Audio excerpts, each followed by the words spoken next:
What a time to be in love. Oh my God. 트위터상에서 가능하면 매수한 포지션이 있다면 정돈하고 티스토리에서 시장의 논리 알파라는 글을 쓴 이유는 주식시장의 선물 움직임을 해석하고 그 영향을 받고 적응글이라고 보면 될 것입니다. 트위터상에서 언급한 선물지수 238.80은 최고점과 최저점의 균형점 중의 하나인데 그 수치를 초과하고 하향하면서 하향 각도가 가파르게 움직이고 있으므로 오후장에도 그 흐름이 연속될 가능성이 있으므로 가능하면 현물시장에서 모두 현금화를 하든지 당일 매매할 종목들에 국한하여 매매를 하고 정돈하라는 의미였습니다. 그런 과정 속에서 시장은 틈새 논리를 개발하여 이전 글에서 언급한 종목들이 잠시 활개를 치는 국면입니다. 1. 코스피 선물 시장 가격 분석. 물론 선물 최고점부터 최저점 사이의 균형 수치는 238.80 말고도 많습니다. 그렇다면 최소 343라인과 360대의 전망은 철회하는가? 아닙니다. 그대로 유지합니다. 다만 선물이 추세적으로 올라가기는 하되 굴곡을 거치면서 올라가므로 향후 목표치에 수정은 하지 않습니다. 아래는 주식시장의 선물 차트입니다. 그림 1. 선물시장 흐름도. 상기 그림에서 보듯이 본 채널이 언급한 수치 338.80은 단기적으로 저항이 되었습니다. 향후 선물 가격은 단기적으로 일단 377.50 위로 올라서서 안착이 되어야 합니다. 아래로는 332-330, 60까지 열려져 있는 상태입니다. 이 말인즉 단기적으로 선물 가격이 추가적으로 상승하여 337.50을 안착하고 더 급하게 오르면 일단은 정리하고 한 템포 쉬었다가 매매를 재개하는 것이 좋을 것 같다는 것이고 연동되어서 삼성전자의 단기적 목표치 72,300원은 그대로 유지합니다. 따라서 선물시장의 단기적 흐름에 연연하지 않을 경우에는 삼성전자 가격이 단기적 목표치 72,300원을 넘어서기 시작하면 그 돌파 이후에 선물을 청산해도 될 것입니다. 본 채널은 과거에 선물과 옵션 시장을 주로 분석했습니다만 지금은 코인 시장을 주로 분석하고 부차적으로 선물 시장을 분석하므로 선물 시장 자체는 자세하게 논하지는 않지만 드문 중요 부분에서의 멘트는 시간이 나는 대로 하기로 합니다. 어쨌든 선물 시장의 초단기적 15-30분 캔들, 관점에서의 저점과 고점은 모두 달성이 된 것으로 보이고 이후 큰 그림은 목표치와 순간적으로 급락을 한다며 위에서 제시한 선물 수치를 고려하시면 될 것입니다.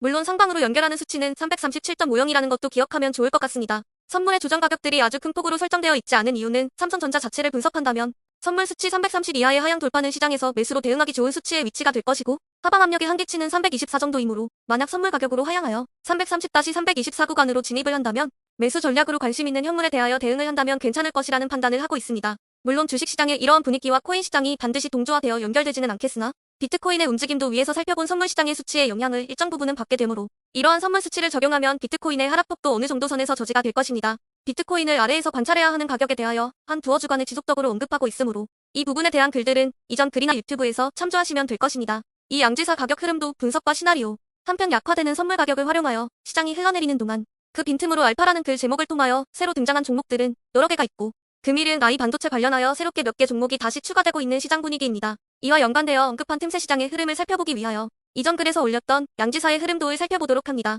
그림이 이전 글에 인용한 양지사 흐름도. 그림을 저렇게 그린 의도는 하락 소파 동산 진행 중인데 반등사 이후에 하락호가 마무리되면 다시 오르지 않겠는가? 라는 의미인데 기본적으로는 급등한 주식의 A점을 추론하는 과정이고 그 지점은 그 이전의 패턴 구간의 저점을 하회하지 않는다는 가정을 동원하여 대략적으로 미리 그려본 범위 안에서 단기 역추세적인 저점을 형성할 것이다 라는 의미였습니다. 여기서 중요한 부분이 있는데 급등한 주식이나 코인인 경우 A점에서 3은 무조건 크던 작던 올라간다라는 것이 엘리어트의 A파 원칙인데 문제는 그 A지점이 어디인가에 대한 명쾌한 해법이 없다는 것입니다. A파동의 원리상 그 반등이 극히 약한 경우를 제외하고는 적절한 위치에서 매수한다면 일단 무조건 수익은 발생하는 것이다 라는 논리는 성립하므로 문제는 가능하면 최근 접하는 저점이 어디냐가 실전에서 매우 중요한 논리적인 문제입니다. 이 저점을 예측하는 기법으로는 시중에 여러 가지가 있습니다. 예를 들면 피버를 사용하는 방식 일목을 사용하여 이전 상승분과 N자파동을 계산하는 방식 등등.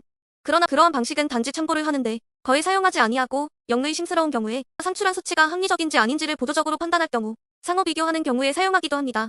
본 채널이 주로 사용하는 방식은 첫째는 그림 없이 단순 가격으로 정하는 방법. 이 방법은 아직 논하지 않았으므로 패스. 둘째는 직전 패턴의 저점 부근과 구름대 하단을 택하는 방법. 이 방법도 직전 패턴을 하회하면 스탑해야 한다는 가정도 내포되어 있음. 그리고 마지막으로 쌍바닥 개념이 있습니다. 위의 예제는 첫 번째 개념과 두 번째 개념을 혼합한 예제인데 사실 가격론에서는 그냥 패턴 분석 없이 왜 저 지점에서 사느냐는 문제가 단순 수치의 문제이므로 그냥 수치를 외워서 대응하므로 아주 간단합니다. 이야기가 이론적인 분야이므로 본란의 본론을 벗어나므로 다시 본론으로 돌아와서 어쨌든 양지사의 가격 행로를 추론을 했고 실제 다음날 운이 좋게 상승하여 적절한 수익을 현실화하고 나서 포지션을 정리할 수 있었습니다. 그렇다면 현재 지점에서 다시 양지사 흐름을 예측할 수가 있을까? 예측은 당연히 할 수 있습니다.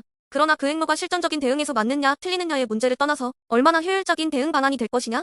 다 고민이 될 것이고 그래서 가설을 미리 몇 가지 세우고 그 몇 가지 가설 중에 양지사의 초반 움직임이 어느 가설 위에서 노느냐에 따라서 전략적인 대응을 결정하게 됩니다. 그림 3. 다시 미리 그려보는 양지사 명의 흐름도. 시나리오를 살펴보도록 합니다. 현재 가격은 19,350원입니다. 이 현재 가는 가격론에서 본다면 미래 가격 21,300원과 지나간 가격, 즉 과거 가격 18,200원을 동시에 내포하고 있습니다. 이렇게 현재가 하나의 상위의 미래 가격이 포진하고 하위에 지나간 가격 흔적이 담김으로 이렇게 표현되는 방식을 시간의 동시성이라고 부르고 있습니다. 물론 부차적으로 중요한 가격은 가격론에서 생성되는 19,200에서 19,400원입니다. 위의 결론은 가격론에서 보는 관점이고 이번에는 통상적으로 행하는 차트 해석을 통하여 보도록 합니다. 상기 그림 3의 관점은 기존의 방식으로 다시 양지사를 그려놓고 해석하는 방식입니다. 일단 큰 패턴 가격의 중요 지점인 17,700원 위치가 보이는데 이 부분이 붕괴되면 단기적인 시세는 약화되고 상당히 시간이 흐르고 나서 다시 작업해야 합니다. 그림은 윗 그림처럼 미리 그려놓아야 하고 해석까지 해야 하는 단점이 존재하기는 하나 가장 편한 이점은 시각적이라서 편안합니다. 그림을 다 그려놓고 훑어보면 큰 패턴과 붉은 가격 추세선 작은 패턴 오른쪽 구석의 작은 가격 패턴 구간을 모두 고려하고 기존의 파동 원리를 적용하고 과거 습관까지 그대로 옮겨다가 그려본 다음에 상방으로 튀는 전체 패턴과 하방으로 무너지는 패턴을 적용하여 가격들을 산출하여 수평선으로 그어봅니다. 그러면 윗그림과 같은 그림이 완성이 되는데 그 해석을 해보면 즉 명일 가격 흐름은 세 갈래로 가정이 가능한데 금일 파동 패턴이 저점을 지지하는 C형 완성된 것은 아님이므로 19,350원을 중심으로 주로 위에서 노는 경우와 그 아래에서 노는 경우가 있을 것입니다. 위에서 노는 경우에도 오르다가 꺾어지는 가장 흔한 쌍봉 형태의 경우 현재 가장 높은 가능성가 있을 것이고 그냥 치고 가는 런웨이 패턴의 경우 흔하게 만나게 되지는 않지만 이른바 급등 패턴가 있을 것입니다. 그 분수령은 2450원 마이너스 2650원에서 갈라지게 될 것이고 그 부근의 패턴 안에 다시 생성되는 작은 패턴 형성을 보고 추세적인 흐름을 더 타느냐가 여부에 대한 판단 패턴 분석을 하면 될 것이고 만약에 아래에서 노는 경우는 18,500원은 중요 지점이 되고 그것은 전일 상승 시작한 위치와 힘의 균형상 큰 패턴의 중심이 되는 지점이므로 이 지점이 무너지면 패턴 자체가 붕괴될 수 있는 지점이므로 경계해야 하는 가격이 될 것입니다. 즉 18,000원대의 붕괴 자체가 아니라 시세가 도로 17,000원대로 회귀하고 다시 회복하는 데에도 시간이 걸린다는 의미이므로 경계하고 리스크를 최종적으로 관리하는 가격이다라고 보는 것입니다. 따라서 이런 경우에는 19,000원대 아래서 놀다가 위로 다시 올라온다면 미련 없이 정리하는 것이 맞고 그게 아니고 위에서 가정한 상방향의 두 가지 중에 하나라면 기본 매도 타점은 21,300원을 중심으로 설정을 하되 에너지가 도로 약화되어서 19,200원 라인 자체가 장중 조정 시 흔들린다면 수익을 챙긴 부분을 제외하고 나머지 매수량도 리스크 관리에 들어가면 될 것입니다. 결과론적으로 복잡한 그림을 그려서 나오는 결과나 가격론으로 단순히 계산하나 큰 차이는 없습니다. 다만 가격론은 암산이므로 시각적인 효과가 없으므로 보조적으로 차트를 보는 것이 도움이 될 것입니다. 이상은 코스피 선물과 양지사 흐름 해석이었습니다. 2023년 5월 25일 오후 10시 블라인드 적용. Oh my God, what a time to be in love. Oh my God, if forever is not enough. Oh my God, what a time to be in love.